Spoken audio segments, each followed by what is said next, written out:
फराह बाजी, आप सच में मर गई हैं? ये रू बैठी है, कौन है? मैं तो ज़िंदा हूँ लेकिन नादरा में कागज़ात में मैं मर चुकी हूँ। ये अपनी जिंदगी का एक बहुत बड़ा हिस्सा जो है मरे मरे साबित हुई है।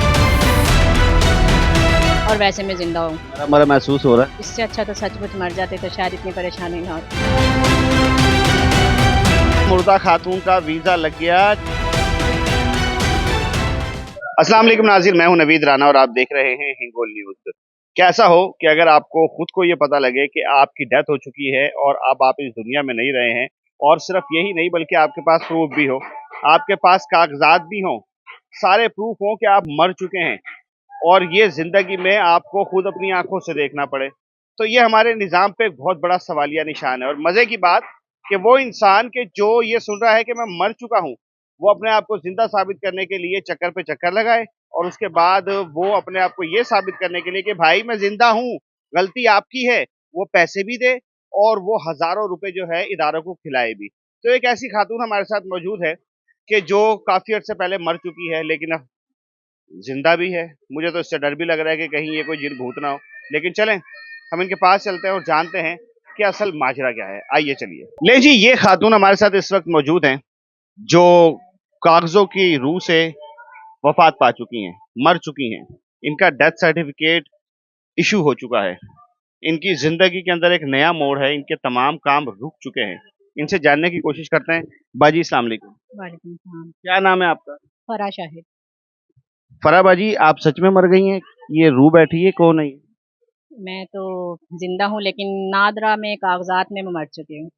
कैसे? ये किसने ये हरकत कर दी, इतनी सफाक हरकत? सर ये तो मुझे नहीं पता लेकिन बहुत जानने की कोशिश की है यूनियन काउंसलर से कि किसने बनवाया, किस लिए बनवाया, लेकिन वो नहीं बताते। वो कहते हैं कि बस गलती से बन गया। तो वो जो गलती जो उन्होंने खुद ने की है उसका भुगतान तो आप लोग भुगत रहे हैं। हाँ जी, बहुत मसला बना हुआ है इसकी वजह से। बहुत धक्के खा रही हूँ, पूरा 1 साल हो गया मुझे ये धक्के खाते हुए। लेकिन ये पता पता कैसे लगा कि आप मर चुकी हैं? पता इस तरह चला कि मेरे हस्बैंड ने पासपोर्ट बनाना था। पासपोर्ट बनाने के लिए जब नादरा के दफ्तर गए हैं तो उन्होंने कहा कि अपनी बीवी का भी आईडी कार्ड दें। तो जब इन्होंने मेरा आईडी कार्ड दिया, उन्होंने मेरा आईडी कार्ड नंबर जब एंटर किया है तो वो डेथ सर्टिफिकेट शो हो गया।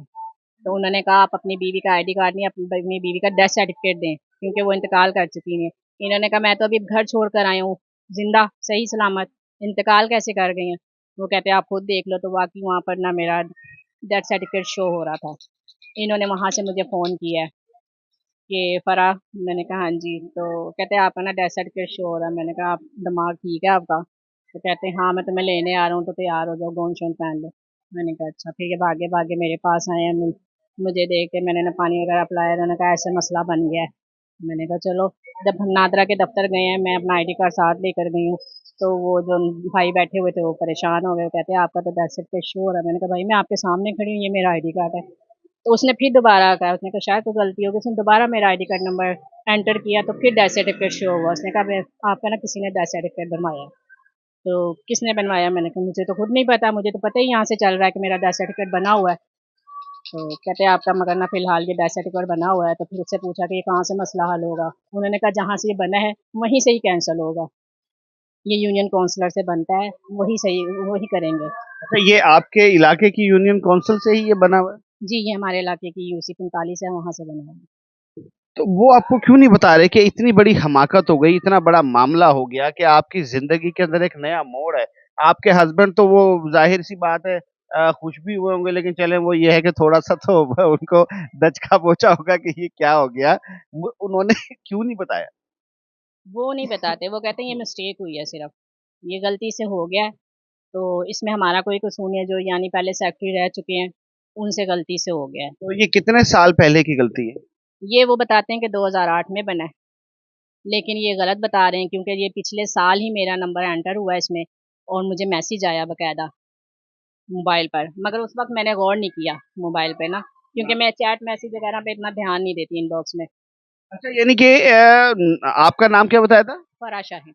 फरा शाहिद नाम है, तो ये डेथ सर्टिफिकेट आई थिंक ये कोई अकीला अफजाल का है। जी, अकीला अब्दाला, पता नहीं है कौन है, मैंने उनसे बहुत पूछने की कोशिश की है। और लेकिन आईडी कार्ड नंबर आपका है, नंबर मेरा है। यानी कि आप हाफ मरी हैं। जी, मैं हाँ, मगर नहीं आईडी का आपको पता है कि हर काम आईडी कार्ड से होता है। नाज़रीन, ये देखें मेरे पास डेथ सर्टिफिकेट मौजूद है। और ये नादरा की जानिब से ये एक बहुत बड़ी हमाकत है कि ये खातून जो हैं, ये ज़िंदा हैं, इनके आईडी कार्ड इस पे शो होने की वजह से और ये अपनी ज़िंदगी का एक बहुत बड़ा हिस्सा जो है, मरे-मरे साबित हुई हैं। वो जिसको कहते हैं ना कि हुण ते मैनू अपना आप ही मरया-मरया महसूस हो रहा है। तो ये ख़ैर किया गया है। अब मुझे ये बताएँ कि अब आपको ज़िंदा साबित होने के लिए क्या-क्या जतन करने पड़ रहे हैं? सर मुझे बहुत परेशानियों का सामना करना पड़ रहा है। कभी मुझे नादरा भेजा जाता है, कभी मुझे यूनियन काउंसिलर भेजा जाता है, कभी मुझे डिप्टी डायरेक्टर के ऑफ़िस भेजा जाता है। मैंने पूरे 1 साल से धक्के खा-खा के थक गई हूँ। इतना मेरे साथ हो गया है कि उन्होंने मेरा नंबर तो आईडी कार्ड कैंसल किया है, लेकिन मैं जिस तरह कह रहे हैं ना कि हाफ़ मरी हूँ, हाफ़ ज़िंदा, इसी तरह ही हो गया है कि अभी भी मैं आधी मरी हुई हूँ हेल्थ में और वैसे मैं ज़िंदा हूँ। मरा-मरा महसूस हो रहा है? इससे अच्छा तो सचमुच मर जाते तो शायद इतनी परेशानी ना होती। अल्लाह आपको आपके ऊपर आपके बच्चों के सर पे कायम दायम रखे, आपको सलामत रखे। नाज़रीन ये इनका ओरिजिनल आईडी कार्ड है और ये देखें ये हाँ, मैसेज आया था मुझे जब ये 2025 में उन्होंने ये मेरा आईडी कार्ड नंबर चढ़ाया है ना, डेथ सर्टिफिकेट का, तो ये मैसेज आया मुझे। लेकिन वो कहते हैं कि ये भी फेक है। अब ये देखें कि ये तो मैंने मैसेज नहीं लिखा हुआ, ये तो मुझे उनकी तरफ से ही आया है। यानी कि 9888 की जानिब से मैसेज आया और वो कह रहे हैं कि ये फेक है। फेक है। हालाँकि ये यूसी का है, ये लिखा हुआ है चाह मीरा क्या है। जिस यूसी से ये डेथ सर्टिफिकेट बना है, उससे मैं जब इन्होंने नंबर मेरा एंटर किया है तो ये मैसेज मुझे फ़ौरन आया है। लेकिन उस वक़्त मैंने ध्यान ही नहीं दिया क्योंकि मैं ये मैसेज वगैरह देखती नहीं इनबॉक्स में। ये मैंने थोड़े दिन पहले अभी मैंने देखा है तो मैंने देखा है ये 2025 7 मार्च में मेरा ये बना है, डेथ सर्टिफिकेट जब नंबर मेरा इस पे ऐड किया गया। अब आप चाहती क्या हैं? वो तो कह रहे हैं हाँ 2008 में और ये तो अब का शो है। सर सब कुछ झूठ बोल रहे हैं, ये देखें आप खुद देख सकते हैं कि ये 2008 में ही पैदा हो रही है औरत, 2008 में ही इसकी शादी हो रही है, 2008 में ही ये वफ़ात पा गई है। एक ही डेट है 19 मार्च 2008। आप उन बेचारों पे क्यों इल्ज़ाम लगा रही हैं? हो सकता है और वो आपसे हो सकता है वो आपसे पहेली पूछ रहे हो कि एक औरत 2008 में पैदा हुई, 2008 में ही मर गई, तो हो सकता है वो रूम नंबर हो। नहीं सर ये देखें ना ये उन्हीं का ही लिखा हुआ है, उन्हीं के ये 1000 रुपए का पेपर मैं निकलवा के लाई हूँ साकिब सर से। क्यों? वो निकाल के नहीं दे रहे थे डेथ सर्टिफिकेट में, अपना मैं डेथ सर्टिफिकेट 1000 रुपए का लेके आई हूँ। क्यों?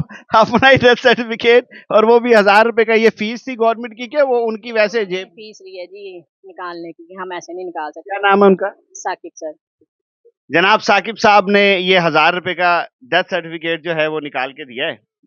अब ये गवर्नमेंट फीस है या ये उनकी अपनी जेब में जाना था, शायद आटा महँगा हो गया है, उन्होंने आटा लेना होगा, तो ये उन्होंने 1000 रुपए का जो है निकाल के दिया है। आटा भी महँगा हो गया है, हो सकता है 1000 की ज़रूरत हो, कम पड़ रहे हों उनको 200 रुपए। हो सकता था। ये जो बनाया गया ये भी तो पैसे लेके ही बनाया गया, ये 5 बार मॉडिफाइड हुआ है। पाँचों बार पैसे दिए। पाँचों बार जिसने निकलवाया होगा, जब ये मैं अपना नंबर कैंसल करवाने गई हूँ तो मुझे कहते हैं अपने हस्बैंड का आईडी कार्ड नंबर देता हूँ, तुम्हारी जगह में वो डाल देता हूँ। मैंने उन्हें कहा पागल हैं, मेरा सही होगा उनका मसला बन जाएगा फिर। तो फिर सोचने लग गए किसका नंबर डालें, किसका नंबर डालें, वहाँ पर ना टेबल पे किसी का आईडी कार्ड पड़ा हुआ था, किसी बंदे का पड़ा हुआ था, उसने उसका नंबर डाल के तो मेरा हटा अब उसको मुर्दा साबित कर अब दिया। वो हो गया होगा अब वो बेचारे पैसे खर्च करता रहेगा। जाएगा होगा, ज़ाहिर-सी बात है क्योंकि ये पहले ही 5 बार मॉडिफाइड हो गया। अब जब मैं दोबारा गई हूँ इसे कैंसल करवाने, वो कहते हैं 5 बार तो पहले ही मॉडिफाइड हो गया, अगर 6वीं बार मैंने इसे हाथ लगाया तो मेरी नौकरी चली जाएगी। ऐसे लोगों की नौकरी जाना ज़रूरी नहीं है। ये दूसरे आ गए ना अब सर, वो तो साकिब सर तो चले गए, वो अब उनकी इचरे ट्रांसफ़र हो गई है। अब यहाँ पे आ गए हैं साजिद सर। यानी कि इचरे के लोग भी बहुत सारे मुर्दा करार हो गए। ज़ाहिर-सी बात है बहुत कुछ ही हो रहा होगा। अच्छा मुझे ये बताएँ कि अब आप क्या चाहती हैं? मैं यही चाहती हूँ कि मेरा ये सारा मसला हल हो जाए किसी तरह ताकि मैं बाहर चली जाऊँ, मेरा वीज़ा है, तो मैं मेडिकल करवाना है, मेरा मेडिकल नहीं हो रहा। ये वीज़ा किस चीज़ का है? मेरा सिंगापुर का वीज़ा आया टेलर का। नहीं जी, ये सिंगापुर का इनका वीज़ा है और वीज़ा भी लग गया। मज़े की बात ये है मुर्दा खातून का वीज़ा लग गया लेकिन उसको यहाँ के निज़ाम ने मुर्दा साबित करके और उसको धक्कम-पेल में रखा हुआ है। उसको यहाँ पर चक्कर पे चक्कर लगवाए जा रहे हैं लेकिन अफ़सोस का मुकाम ये है कि ये मैसेज आ रहा है जी। ये मैसेज है जी गवर्नमेंट मुज़ंग हॉस्पिटल का सिटीज़न नंबर है, आईडी कार्ड है, is not eligible for vaccination. ये रिकॉर्ड ही नहीं आ रहा। एक छोटी-सी गलती की वजह से इनका पूरा का पूरा जो सेटअप है, वो धरे का धरा पड़ा हुआ है। ये वीज़ा कब तक जो है वो यूज़ेबल है? इसमें तो अभी 1-2 महीने हैं, इसलिए मैं लगी हुई हूँ किसी तरह ये सही हो जाए वरना मेरा ये वीज़ा भी कैंसल हो जाएगा और जो एक मौका ज़िंदगी ने मुझे दिया वो भी मेरे हाथ से चला जाएगा। मेरी गुज़ारिश है जनाब डीसीओ साहब से, मेरी गुज़ारिश है जनाब एसी साहब से, जिनके अंडर ऑब्ज़र्वेशन ये तमाम जो लोकल गवर्नमेंट है वो वर्क करती है। मेरी गुज़ारिश है मरियम नवाज़ साहिबा से जो कि वज़ीर आला पंजाब हैं, आपके होते हुए आपकी रेड लाइन ज़िंदा है और उसको मुर्दा साबित कर दिया गया है और वो बेचारी धक्कम-पेल में है। पैसे खर्च करती है, बो ब इदारों में जाती है, 5-5 6-6 दफ़ा वो जा के चीख-चीख के कह रही है, "पाजी मैं ज़िंदा, पाजी मैं ज़िंदा" लेकिन कोई मानने को तैयार नहीं है क्योंकि अगर मान लिया तो ये दिहाड़ियाँ खत्म हो जाएँगी, मान लिया तो ये पैसे खत्म हो जाएँगे।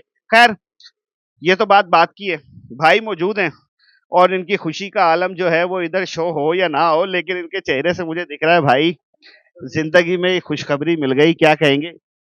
सर जी कहना क्या मगर सानू जिंदा कर किया जाए। हम लोग धक्के लगा खा खा के ना तंग आ गए, 1 साल से धक्के खा रहे हैं। डिप्टी डायरेक्टर के दफ्तर जाते हैं, वो कहते हैं दरखास्त दे जाओ, 15 दिन बाद आके याद कराएंगे ये दरखास्त आगे जाएगी कि नहीं जाएगी। याद करवाने के लिए 15 दिन का इंतज़ार। हाँ जी, वो कहते हैं 15 दिन बाद आप आना, फिर देखेंगे ये दरखास्त याद कराना कि हम भेजेंगे कि नहीं भेजेंगे। क्या कह रही हैं आप? वो कहते हैं कि 1.5-2 महीने तो आप सोचे भी ना कि ये एप्लीकेशन यहाँ से आगे जाएगी। क्यों? वो बस इतना रखा हुआ उन्होंने ठड्डा एप्लीकेशनों का, वो वहीं पड़ी रहती हैं, वो आगे जाती नहीं है। नाज़रीन, गुफ्तगू आपने सुनी है और मैं तो अपने इदारों से यही कहूँगा कि खुदारा होश के नाखुन लें। जिस अवाम के टैक्सों के पैसों पर आप लोग पलते हैं, जिन अवाम के टैक्सों के पैसों पे आप लोग ज़िंदगी भर नौकरी करते हैं, पेंशन्स लेते हैं, रिटायरमेंट लेते हैं, बोनसेस लेते हैं, उस अवाम का थोड़ा ख़्याल कीजिए। ये अवाम आपकी और हमारे जैसी ही है।